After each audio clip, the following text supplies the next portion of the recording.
Hey guys, we're here at the Glove Theater Museum. I'm here with Mayor DeSantis and Kathleen. She's the president of the board of the Glove Theater.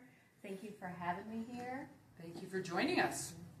And I was just wanting to know about how the Glove Theater got opened and just a little bit of the history and what is going on currently.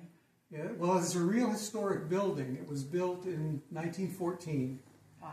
and that was before movies. So it was a vaudeville house.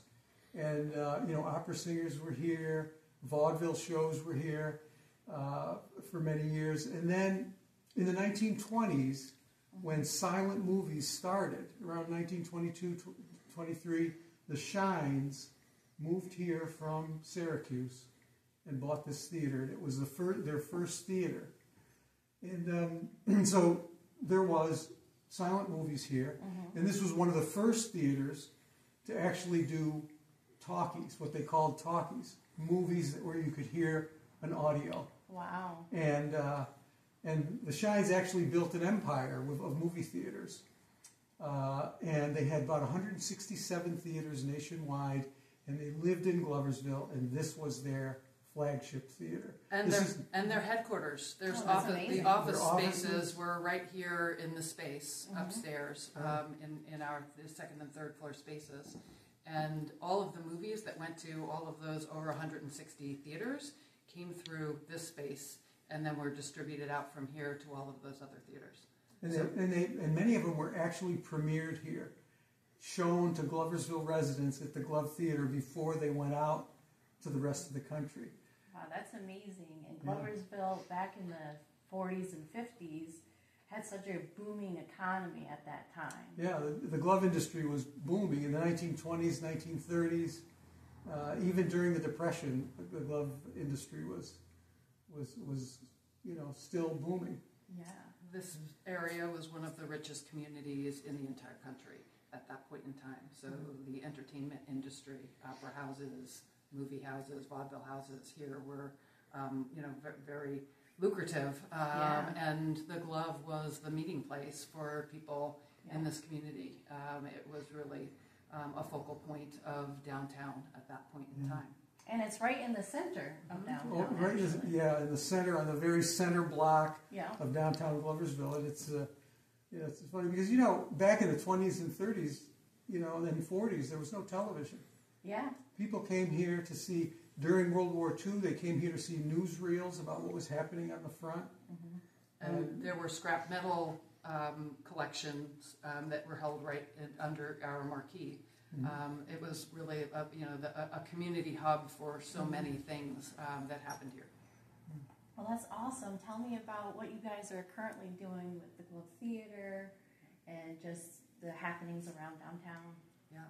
So we are currently making the Glove Theater as vibrant as we possibly can. We have things going on every week, often multiple things. We had one week last week, right? We had things going on back to back on 5 days straight. So we are once again a vibrant theater, using our space for all sorts of things. We right now have a rehearsal going on for a show that's starting at 2 p.m. We've got a cabaret going on this weekend and next weekend. We've got musical concerts. We have theatrical plays. We have musical plays. Wow, that's amazing. We have comedy. We have a quarterly comedy series. We do educational events. We partner with all sorts of organizations to do things in our space that are, unique and highlight the things that we can do because we've got a nice sound system and a really great screen. We can do things here that are multimedia oriented and use our theater to the best of its abilities while we wait and plan for the beautiful things that are going to come from our downtown revitalization grant. And I already see that the theater is just being beautifully renovated. Me and my husband went on a date a couple weeks ago, and we went to see Hey Jude, a tribute to the Beatles, and we just had an amazing time. We got the table seats, and the the ceiling and just the stage was gorgeous, very ornate, and it just kind of brought me back in time. Mm-hmm.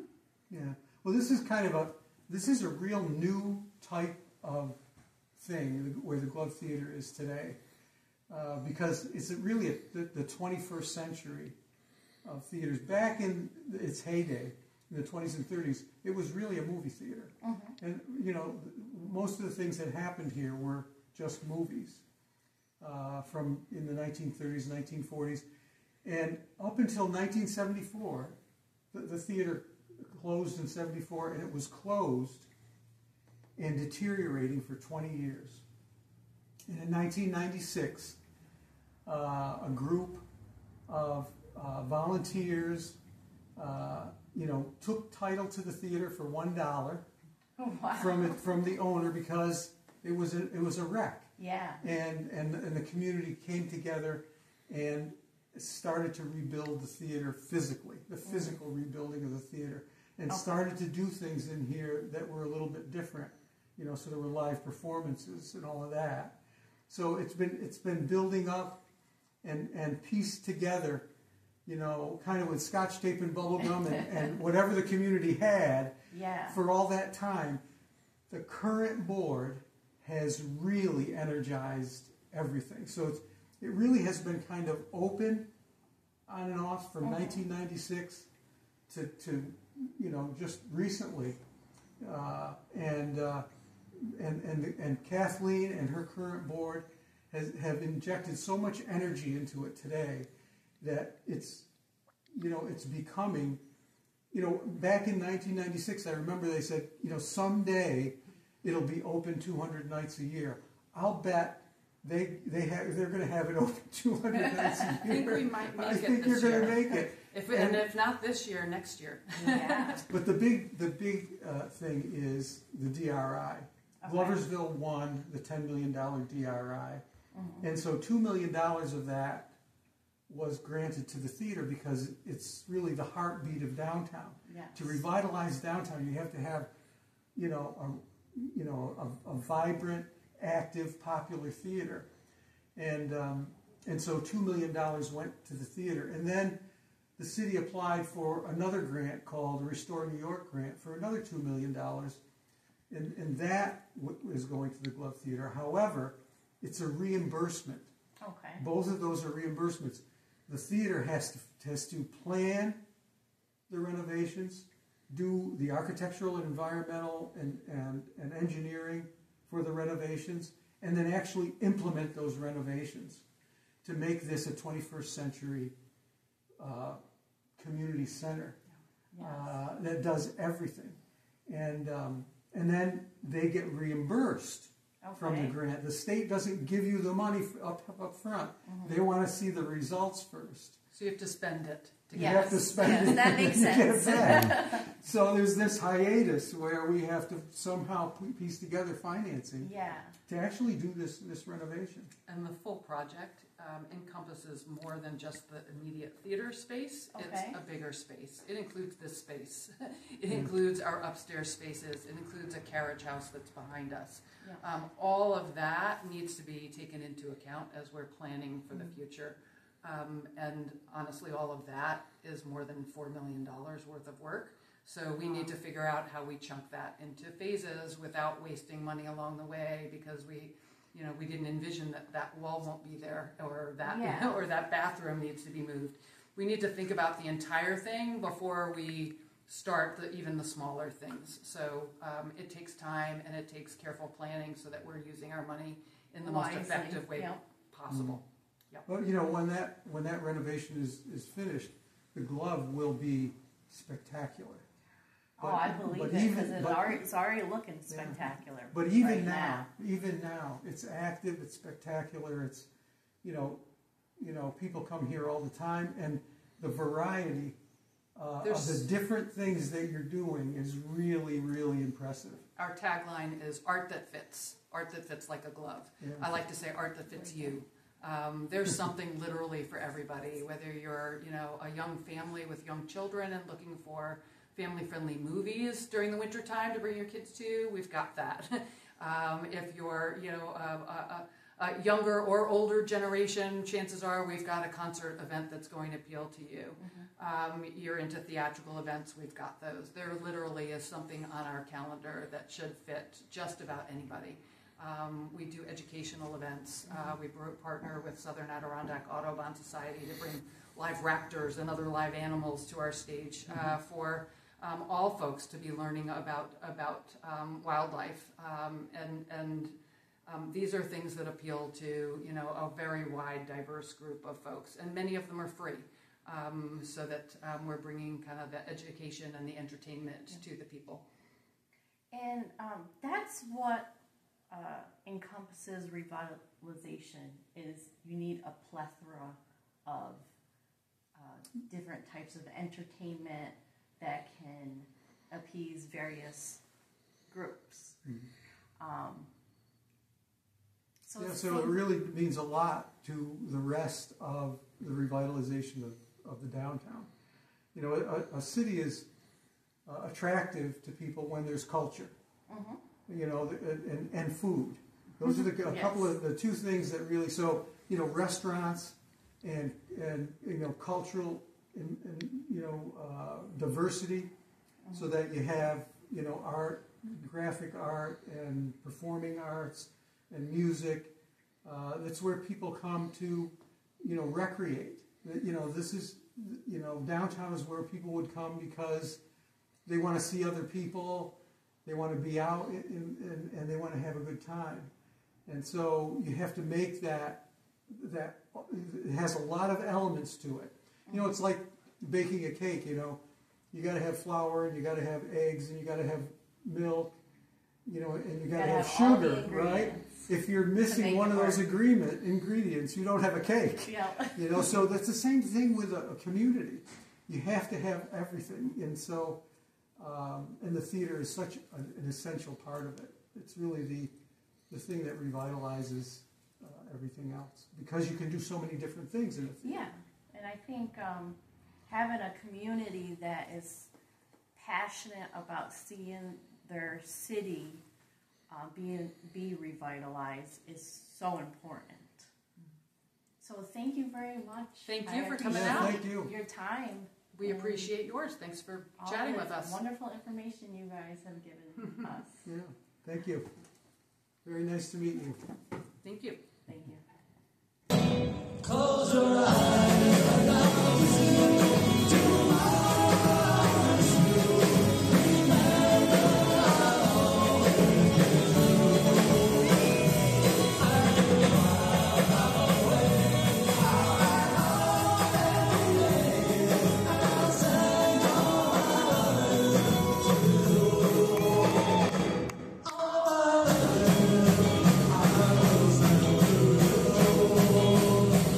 I'm here at the Glove Theater in Gloversville, New York, attending Hey Jude, a tribute to the Beatles.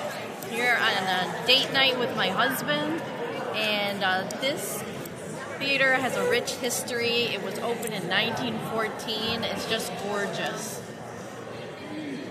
If you get a chance, come check out the Glove Theater. Still open after all these years.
for Donovan is our downtown development specialist. She does a lot of things for revitalizing downtown. But yeah, this is Mohawk Harvest Cooperative Market. It's a co-op. It's owned by almost 1,000 families, I think. And it's a grocery store. Anybody can walk in. You don't have to be a member to shop here. And then inside, so it's a cooperative market, grocery store, lots of organic stuff, lots of gourmet things. Real good coffee and a cafe, and also inside the co-op is an artist co-op, and we're standing in Micropolis Gallery, which is the artist co-op. Everything that you see here for sale is produced by local artists and artisans. So and this is it's been kind of an anchor. It's open. The Mohawk Harvest originally opened in 2009 in a very small store up the street, and then moved into this larger location in 2011, and that's when Micropolis Gallery joined the co-op. So it's been open ever since, and getting better all the time. Not only are there great people that work here and run both places, the small business is really our backbone. So this is the vital part of our downtown. And when you say small business, you think local. You think your friends, your family, your neighbors. Well, that's what a lot of these artists are local artists right here in downtown Gloversville. And same with the co-op. They try to support as local as possible. The syrup comes from farms in Fulton, County. I love Geiger. I don't know if I could do a free plug for Geiger. They have been a family-run farm for hundreds of years in Montgomery County, and this is a delivery spot for them. So support local, and they have local musicians that play typically on weekends, and they do open mic once a month, I believe. Yeah, I think so. Right. And we'll be everything, yes. Yeah, a lot of the things here that you buy for food are locally sourced. The eggs are locally sourced. The milk, as Jennifer said, is from Geiger's farm. And it's just so much more fresher. Yeah. It's local. High quality stuff. It's, We were saying also that down the road, for the local artists. Right, so as part of the $10 million BRI, downtown revitalization initiative, one project is called Perrott Loft. It's 75 units, one bedroom loft, and it's geared around the artist community, and we're looking at a creative time. So an artist will live there, walk 2 blocks up here to Main Street, be part of here, be part of our art galleries, and down the street is a small cafe arena style coffee house called Dorn Space, and they can certainly participate there as well. All right, thank you guys for the information. And Hey everybody, be sure to check out all these really awesome locations in downtown Gloversville. thank you.